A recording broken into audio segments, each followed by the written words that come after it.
इस गहन चर्चा में आपका स्वागत है। आज हम एक ऐसे विचार की गहराइयों में उतर रहे हैं जो सदियों से मतलब सबको आकर्षित करता रहा है। दार्शनिकों को, कवियों को, भक्तों को, और जो हमारे सामने जो स्रोत सामग्री है उसका बिल्कुल केंद्र बिंदु है, प्रेम ही परमात्मा है। और हम इसे खास तौर पर कृष्ण भक्ति के वो जो इतना समृद्ध और जीवंत संदर्भ है उसमें समझने की कोशिश करेंगे। हाँ, और ये समझना जरूरी है कि स्रोत इसे केवल एक भावनात्मक या कोई दार्शनिक सिद्धांत नहीं बता रहा है। अच्छा। बल्कि स्रोत इसे अस्तित्व की मतलब वास्तविकता की जो मौलिक प्रकृति है उसके रूप में सामने रखता है। जैसे अस्तित्व का दिल, अस्तित्व का हृदय। वाह। हाँ।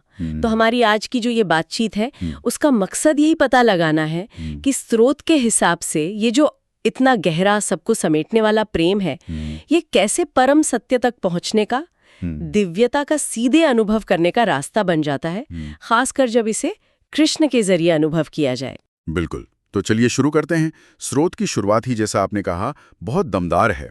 ये घोषणा करता है कि प्रेम ही परमात्मा है। ये नहीं कि प्रेम परमात्मा तक ले जाता है, बल्कि प्रेम ही परमात्मा है। ये तो बहुत बड़ा दावा है। हाँ, बहुत बड़ा। स्रोत इसे कैसे स्थापित करता है? मुझे वो एक लाइन याद आ रही है। कुछ ऐसा था कि जहां भी प्रेम अपनी सबसे शुद्ध बिना शर्त वाली अवस्था में बहता है, वहां कृष्ण की उपस्थिति, उनकी अनुभूति बिना नाम लिए ही खुद ब खुद जाहिर हो जाती है। और वो बांसुरी वाला उदाहरण भी था, है ना? हाँ, बिल्कुल सही पकड़ा आपने। स्रोत का तर्क ना बड़ा सीधा और गहरा है। वो कहता है कि प्रेम के जो अपने गुण हैं, जैसे बिना किसी स्वार्थ के करुणा, पूरा समर्पण, एक अजीब सी मिठास और किसी चीज में पूरी तरह से खो जाने की वो जो क्षमता होती है ना, तल्लीनता। हाँ, तल्लीनता, ये गुण असल में परमात्मा के ही गुण है। तो जब ये गुण एकदम शुद्ध रूप में सामने आते हैं तो वो अपने आप ही अंदर बैठे परमात्मा को जाहिर कर देते हैं। अच्छा। ये परमात्मा को कहीं बाहर खोजने की बात नहीं है, किसी मंदिर या स्वर्ग में। ये तो बस प्रेम की जो अपनी दिव्य अंदरूनी प्रकृति है उसको पहचानने की बात है। और वो बांसुरी वाला उदाहरण वो इससे बहुत खूबसूरती से समझाता है। जैसे आप मीठी बांसुरी सुनते हैं तो आप फौरन जान जाते हैं कि कोई उस्ताद बजा रहा है। हाँ, भले ही देखा ना हो, नाम न जानते हो, वो संगीत ही बजाने वाले का सबूत है ना? सही बात है। ठीक उसी तरह शुद्ध प्रेम का जो अनुभव है वही कृष्ण यानी परमात्मा का अनुभव है। वो अनुभव खुद ही अपना सबूत है और यहीं से फिर भक्ति का रास्ता खुलता है, जिसे श्रोत परमात्मा तक पहुंचने का सबसे स्वाभाविक, सीधा और शायद सबसे आनंद वाला रास्ता बताता है। ये दिलचस्प है। तो इसका मतलब ये हुआ कि भक्ति जैसा स्रोत उसे देख रहा है वो सिर्फ बाहरी पूजा पाठ, कर्मकांड या मंदिरों में जाने तक ही सीमित नहीं है। नहीं, बिल्कुल नहीं। स्रोत इसे ज्ञान मार्ग से मतलब बुद्धि और तर्क के रास्ते से अलग कैसे करता है? उसमें मीराबाई, रसखान जैसे भक्तों का जिक्र आता है, जिनका रास्ता तो साफ तौर पर गहरी भावना और समर्पण का था, न कि सिर्फ शास्त्रों के ज्ञान का। हाँ, बिल्कुल। स्रोत का पूरा जोर जो है वो दिमागी समझ या विश्लेषण से हटकर सीधे अनुभव वाले जुड़ाव पर है। ये ज्ञान को कम नहीं आंकता, लेकिन प्रेम को ज्यादा सीधा मानता है। अच्छा। ये गीता में जो अनन्य भक्ति का विचार है ना, उस पर गहराई से रोशनी डालता है। अनन्य भक्ति मतलब ऐसी भक्ति जिसमें भक्त और भगवान के बीच कोई दूसरी चीज न हो, कोई दूरी न हो। एकनिष्ठ। हाँ, एकनिष्ठ, अटूट, कोई दूसरा विचार नहीं, कोई स्वार्थ नहीं। ये वो हालत है जहां भक्त की अपनी पहचान, उसका वो सीमित मैं और मेरा वाला भाव यानी अहंकार, वो धीरे धीरे कृष्ण प्रेम में घुल जाता है। लेकिन यहाँ स्रोत एक बहुत जरूरी बात साफ करता है। ये घुलना खुद को खोना या मिटाना नहीं है। अच्छा, तो फिर क्या है? ये है खुद का अनंत विस्तार पाना। जैसे कोई नदी समुद्र में मिलकर खो नहीं जाती, वो समुद्र बन जाती है। हाँ, वो समुद्र बन जाती है। घुलना खोना नहीं, विस्तार पाना है। ये सुनने में थोड़ा सा विरोधाभासी सा लगता है। आमतौर पर तो प्रेम में, खासकर तीव्र भक्ति में, खुद को भूल जाने या मिट जाने की बात होती है। स्रोत इस विस्तार को कैसे समझाता है? क्या वो राधा कृष्ण का उदाहरण इसे साफ करता है? बहुत अच्छा सवाल है। स्रोत इसी विरोधाभास की खूबसूरती को दिखाता है। राधा कृष्ण का उदाहरण यहाँ एकदम सही बैठता है। स्रोत बताता है कि प्रेम की ऊंचाई पर राधा का अपना अलग वजूद कृष्ण में ऐसे घुल-मिल जाता है कि दोनों में फर्क करना नामुमकिन हो जाता है। लेकिन इससे राधा का प्रेम या उसकी भक्ति का जो तेज है वो कम नहीं होता, बल्कि वो कृष्णमय होकर और भी ज्यादा प्रखर और भी रोशन हो जाती है। वो कृष्ण की आह्लादिनी शक्ति बन जाती है। आह्लादिनी शक्ति। हाँ, तो अहंकार यानी मैं का वो छोटा सा भाव मिटता है, लेकिन प्रेम का जो शुद्ध सार है वो परमात्मा यानी कृष्ण के साथ एक होकर अनंत गुना बढ़ जाता है। प्रेम हदों को तोड़ता नहीं, शख्सियत को सिकोड़ता नहीं, बल्कि उसे कायनाती चेतना तक फैला देता है। इसीलिए कहा कि प्रेम मिटाता नहीं, विस्तृत करता है। ये बंधन नहीं, ये तो मुक्ति है। ये समझ में आता है, मतलब अहंकार का मिटना और चेतना का फैलना। श्रोत में कृष्ण के लिए प्रेम के कई अलग अलग रूपों या भावों का भी जिक्र है, जैसे माँ यशोदा का वात्सल्य भाव, हाँ, गोपियों का माधुर्य भाव, सुदामा या अर्जुन का सख्य यानी दोस्ती वाला भाव, द्रौपदी का वो शरणागत भाव। ये इतने अलग अलग रूप एक ही परम सत्य यानी प्रेम ही परमात्मा है से कैसे जुड़ते हैं? क्या श्रोत इनमें से किसी एक भाव को दूसरे से बेहतर बताता है? देखिए, ये श्रोत की एक और खूबी है कि वो प्रेम की इस अद्भुत विविधता और इसके कई आयामों को मानता है और उसका जश्न मनाता है। स्रोत साफ करता है कि प्रेम का बाहरी रूप अलग हो सकता है। कभी ये माँ बाप के निस्वार्थ प्यार जैसा वात्सल्य होता है, जैसे यशोदा का कृष्ण के लिए। हाँ, कभी ये प्रेमी प्रेमिका के गहरे सब कुछ सौंप देने वाले भाव जैसा माधुर्य होता है, जैसा गोपियों का था। कभी ये पक्के दोस्तों के बीच बराबरी और भरोसे जैसा सख्य होता है, जैसे सुदामा या अर्जुन का कृष्ण के साथ था। जी। कभी ये पूरी तरह से बेबस होकर पनाह लेने वाला शरणागत होता है, जैसे द्रौपदी ने मुसीबत में कृष्ण को पुकारा। और कभी ये बिना किसी फल की इच्छा के सिर्फ सेवा करने का भाव, निष्काम सेवा होता है। अच्छा। स्रोत इन भावों में कोई ऊंच नीच या कोई क्रम तय नहीं करता। उसका तर्क ये है कि अंदरूनी सार, जो इन सब का मूल तत्व है, वो एक ही रहता है, शुद्ध बिना शर्त वाला प्रेम, और वो परमात्मा का ही रूप है। स्रोत के मुताबिक कृष्ण, जिन्हें आनंद घन यानी आनंद का साकार रूप और रस स्वरूप यानी सभी रसों का स्रोत कहा गया है। रस स्वरूप। हाँ, वो भक्त जिस भी शुद्ध भाव से प्रेम देता है, कृष्ण उसी रूप में उसे अपनाते हैं और उसी भाव में जवाब देते हैं। यही लचीलापन भक्ति मार्ग को इतना निजी और आसान बनाता है। हर इंसान अपने स्वभाव के हिसाब से परमात्मा से जुड़ सकता है, प्रेम कर सकता है। भाव जरूरी है, रूप नहीं। तो प्रेम का भाव जरूरी है, और ये भाव जब गहरा होता है तो ये दुनिया को देखने के हमारे नजरिए को कैसे बदल देता है। स्रोत में ये बात आती है कि भक्त को धीरे धीरे हर कण में, हर जीव में कृष्ण ही दिखने लगते हैं। हाँ। और पूरी जिंदगी एक लीला यानी एक दिव्य खेल जैसी लगने लगती है। इसका प्रैक्टिकल मतलब क्या है? ये बदलाव बहुत गहरा और बुनियादी है। जब दिल प्रेम से भर जाता है तो ये सिर्फ भावनाओं का उबाल नहीं होता, ये चेतना का बदलना होता है। स्रोत भक्ति के अलग अलग रस बताता है, शांत, दास्य, सख्य, वात्सल्य, माधुर्य। और इन्हें सिर्फ अस्थायी भावनाएं नहीं कहता, बल्कि इन्हें चेतना की स्थायी अवस्थाएं, परमात्मा को महसूस करने के अलग अलग स्वाद या नजरिए बताता है। चेतना की अवस्थाएं। हाँ, जब कोई इन रसों में गहरा उतरता है तो दुनिया की चीजों और रिश्तों से मोह या लगाव अपने आप कम होने लगता है। स्रोत यहाँ साफ करता है कि ये इसलिए नहीं होता कि दुनिया बुरी है या रिश्ते खराब हैं। अच्छा, तो फिर क्यों? बल्कि इसलिए होता है क्योंकि अंदर जो दिव्य प्रेम का, कृष्ण के पास होने का जो परम आनंद मिल रहा है ना, रस स्वरूप का अनुभव, वो इतना ज्यादा, कहीं ज्यादा संतोष देने वाला और पूरा होता है कि बाहरी अस्थायी सुख उसके सामने फीके और अधूरे लगने लगते हैं। तो क्या इसका मतलब है कि भक्त की जिंदगी से दुख या मुश्किलें पूरी तरह खत्म हो जाती हैं? जरूरी नहीं कि बाहरी मुश्किलें खत्म हो जाएं, लेकिन उनको देखने का नजरिया पूरी तरह बदल जाता है। स्रोत कहता है कि भक्त जीवन की घटनाओं को अपनी बदकिस्मती या इत्तेफाक की तरह नहीं देखता, बल्कि उन्हें कृष्ण की लीला या उनकी दिव्य योजना का हिस्सा मानता है। दुख को भी वो कृष्ण का भेजा हुआ प्रसाद समझकर अपना लेता है, ये भरोसा रखते हुए कि इसमें भी कोई गहरा मतलब या सीख छिपी होगी। अच्छा।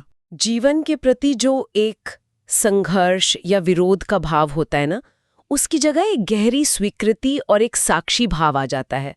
सब कुछ एक बड़े नाटक जैसा लगने लगता है, जहां हर किरदार अपना रोल निभा रहा है और डायरेक्टर खुद कृष्ण है। ये समझ जिंदगी को बोझ बनने से बचाती है और उसमें एक हल्कापन, एक खेल का भाव लाती है। ये स्वीकृति और साक्षी भाव, ये लीला दृष्टि, ये साफ तौर पर अंदर से आता है। स्रोत बार बार इस अंदरूनी यात्रा पर, अंदर मुड़ने पर बहुत जोर देता है। अगर ये प्रेम हमारे अंदर पहले से ही है तो फिर हमें इसका अनुभव क्यों नहीं होता? इसे जाहिर होने से रोकता क्या है? स्रोत के हिसाब से मुख्य रुकावटें कौन सी हैं? स्रोत इसके लिए कुछ मुख्य अंदरूनी रुकावटों की पहचान करता है। सबसे बड़ी रुकावट है हमारा गहरा जमा हुआ अहंकार। मैं करने वाला हूं, मेरा शरीर, मेरे विचार, मेरी उपलब्धियां, मेरा अपमान। ये मैं और मेरा का भाव ही हमें परमात्मा, जो कि सबके अंदर एक है, से अलग महसूस कराता है। अहंकार। हाँ, दूसरी बड़ी रुकावटें हमारी कभी न खत्म होने वाली सांसारिक इच्छाएं और वासनाएं, जो मन को लगातार बाहर भटकाती रहती हैं। फिर है हमारे डर, मौत का डर, खोने का डर, भविष्य का डर। डर तो बहुत होते हैं। और साथ ही हमारी उम्मीदें, दूसरों से, जिंदगी से और यहाँ तक कि भगवान से भी उम्मीदें रखना। स्रोत भक्ति को इन सभी, आप कह सकते हैं, बादलों या मन पर जमी धूल के परतों को धीरे धीरे साफ करने का प्रोसेस बताता है। अच्छा। मकसद कोई नया प्रेम बनाना या पैदा करना नहीं है, क्योंकि प्रेम तो हमारा स्वभाव ही है। मकसद सिर्फ उन रुकावटों को हटाना है जिन्होंने उस स्वाभाविक प्रेम को ढक रखा है, उसे उजागर करना है, उसे खुलकर बहने देना है। और क्या स्रोत इस सफाई के लिए कोई प्रैक्टिकल तरीका बताता है? आपने पहले वो बांसुरी वाला उदाहरण दिया था। हाँ, वो उदाहरण यहाँ फिर से बहुत काम का है। जैसे बांसुरी को मीठा संगीत पैदा करने के लिए अंदर से पूरी तरह खोखला या खाली होना पड़ता है, उसमें कोई रुकावट नहीं होनी चाहिए। उसी तरह स्रोत कहता है कि जब हम अपने मन को अहंकार, इच्छाओं, डर और उम्मीदों से खाली करते हैं, तभी दिव्य चेतना, यानी जिसे कृष्ण की प्रेम भरी सांस कहा जा सकता है, हमारे अंदर बिना रुके बह पाती है और हमारी जिंदगी में प्रेम, आनंद और शांति का संगीत बजता है। और ये खाली होने के तरीके क्या हैं? स्रोत कई अभ्यासों की तरफ इशारा करता है, जैसे लगातार नाम स्मरण, कृष्ण का नाम जपना, उनके गुणों के बारे में सोचना, उनकी लीलाओं को सुनना और कीर्तन करना, सत्संग, भक्तों का साथ, बिना स्वार्थ के सेवा करना और सबसे जरूरी शरणागति। शरणागति। हाँ, यानी पूरी तरह से ईश्वर पर निर्भर हो जाना और अपनी जिंदगी की बागडोर उन्हें सौंप देना। ये अभ्यास धीरे धीरे मन को साफ करते हैं और अहंकार को गलाते हैं। ये शरणागति और अहंकार का गलना स्रोत इस अवस्था को, इस प्रेम में पूरी तरह घुल मिल जाने को सीधे मोक्ष यानी परम मुक्ति से जोड़ता है। ये अपने आप में एक क्रांतिकारी विचार लगता है, क्योंकि आमतौर पर तो मोक्ष को ज्ञान, वैराग्य या कठोर योग साधनाओं से जोड़ा जाता है। हाँ, ये बात है। प्रेम जैसा कोमल और स्वाभाविक भाव मुक्ति जैसी परम और अक्सर मुश्किल मानी जाने वाली अवस्था तक कैसे ले जाता है? प्रेम से डर खत्म होना और मुक्ति मिलना, ये कैसे होता है? स्रोत मोक्ष की जो पारंपरिक धारणाएं हैं, उन्हें चुनौती देता है, या यूं कहें कि उसे एक नई प्रेम भरी परिभाषा देता है। इसके अनुसार मोक्ष कोई भविष्य में मिलने वाली चीज या किसी दूसरे लोक में जाना नहीं है। तो फिर क्या है? मोक्ष है अलगाव का, दो होने के भाव का पूरी तरह से खत्म हो जाना। ये गहरी अनुभूति कि मैं सिर्फ ये शरीर या मन नहीं हूं, बल्कि मैं उस परम चेतना, उस प्रेम स्वरूप कृष्ण से अलग नहीं हूं। मैं उनसे अलग नहीं। अच्छा। मैं उनसे अलग नहीं। हाँ। जब आपकी जिंदगी का केंद्र, आपकी पहचान का आधार, आपका वो पल पल बदलने वाला डरा हुआ अहंकार न रहकर वो हमेशा रहने वाला आनंद से भरा प्रेम कृष्ण बन जाता है, तो डर का कोई कारण ही नहीं बचता। स्रोत तर्क देता है कि डर हमेशा किसी न किसी चीज के खोने से जुड़ा होता है। शरीर, पैसा, इज्जत, रिश्ते, ये सब अस्थायी हैं, इसलिए डर लगना स्वाभाविक है। सही बात है। लेकिन प्रेम, परमात्मा, कृष्ण, ये तो हमेशा रहने वाले हैं, सनातन हैं। जब आप सनातन से जुड़ जाते हैं तो फिर किस बात का डर? हाँ, ये तो है। कृष्ण पर ये अटूट भरोसा, ये शरणागति, जैसे स्रोत में द्रौपदी के चीर हरण के समय का उदाहरण है, जब उन्होंने सब छोड़कर सिर्फ कृष्ण को पुकारा। भक्त को एक जबरदस्त अंदरूनी ताकत और आजादी देती है। स्रोत इसे जीवन मुक्त अवस्था कहता है। जीवन मुक्त यानी जीते जी मुक्त? हाँ, जीते जी ही मुक्ति का अनुभव करना। इस अवस्था में कृष्ण पर निर्भर होना असल में अहंकार और उसके बंधनों से मुक्ति बन जाता है। ये गुलामी नहीं, ये परम स्वतंत्रता है। तो फिर वो व्यक्ति कैसा होता है, उसके गुण, उसका व्यवहार कैसा होता है जो इस प्रेम में, इस जीवन मुक्त अवस्था में स्थित है? उसकी बाहरी पहचान क्या है? स्रोत में करुणा, विनम्रता, सेवा जैसे गुणों का जिक्र तो है, हाँ, और ये गुण किसी बाहरी दिखावे या कोशिश से नहीं आते, बल्कि उस अंदरूनी प्रेम के स्वाभाविक नतीजे के तौर पर सामने आते हैं। सबसे बड़ा बदलाव जो स्रोत बताता है वो है एक सहज, बिना वजह की दिव्य करुणा का पैदा होना। भक्त सिर्फ इंसानों में ही नहीं, बल्कि हर जीव में, हर कण में उसी एक परमात्मा, उसी प्यारे कृष्ण की झलक देखता है, जिसे सब में शाम की भावना कहा गया है। सब में शाम। हाँ, इस नजरिए की वजह से उसके मन में किसी के लिए नफरत, घृणा या ऊंच नीच का भाव रह ही नहीं जाता। वो सबकी तकलीफ को अपनी तकलीफ समझता है। इसी सबसे प्रेम करने वाले भाव से स्वाभाविक, बिना अहंकार वाली सेवा का भाव पैदा होता है। दूसरों की मदद करना उसके लिए कोई बोझ या पुण्य कमाने का जरिया नहीं, बल्कि अपने ही स्वरूप की सेवा करना बन जाता है। अच्छा। वो विनम्र होता है क्योंकि वो जानता है कि सब कुछ ईश्वर की कृपा से हो रहा है, मैं कुछ नहीं कर रहा। ऐसे इंसान का साथ सुकून देता है। वो अपने आसपास के माहौल में पॉजिटिविटी और प्रेम फैलाते हैं। उनका आनंद बाहरी हालात पर निर्भर नहीं करता, वो अंदर से कृष्ण के साथ अपने हमेशा के रिश्ते से फूटता रहता है। स्रोत के शब्दों में कहें तो वे खुद चलते फिरते प्रेम स्वरूप बन जाते हैं। उनकी जिंदगी ही प्रेम का पैगाम बन जाती है। तो अगर हम आज की इस पूरी विस्तृत चर्चा का सार निकालने की कोशिश करें तो केंद्रीय संदेश यही उभरता है कि शायद सबसे ऊंची आध्यात्मिक मंजिल तक पहुंचने के लिए हमेशा जटिल यौगिक क्रियाओं या गहरे दिमागी विश्लेषण की ही जरूरत नहीं है। स्रोत ये प्रस्ताव रखता है कि शुद्ध सच्चे प्रेम की एक गहन, सरल सी लगने वाली लेकिन सबको बदलने वाली और सर्वव्यापी शक्ति भी हमें सीधे परमात्मा तक ले जा सकती है, खासकर जब इसे कृष्ण के साकार सगुण रूप में अनुभव किया जाता है। आपने बिल्कुल सही निचोड़ निकाला। स्रोत प्रेम को सिर्फ एक इंसानी भावना या मनोवैज्ञानिक अवस्था के तौर पर ही नहीं देखता, बल्कि उसे सृष्टि की मौलिक सच्चाई, परम सत्य खुद परमात्मा के रूप में स्थापित करता है।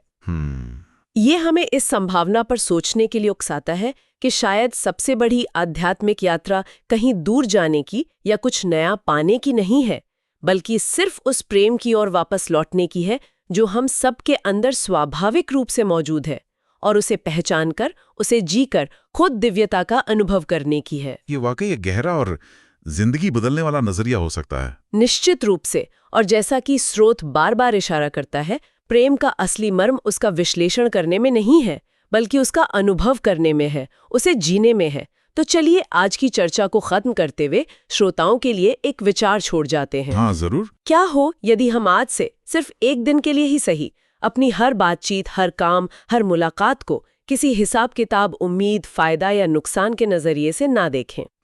क्या हो यदि हम हर स्थिति को सिर्फ इस दिव्य प्रेम को, चाहे वो करुणा, सेवा, स्वीकृति या सिर्फ मौजूदगी के रूप में हो, जाहिर करने या दूसरों में मौजूद उसी प्रेम को देखने का एक शुद्ध मौका समझें?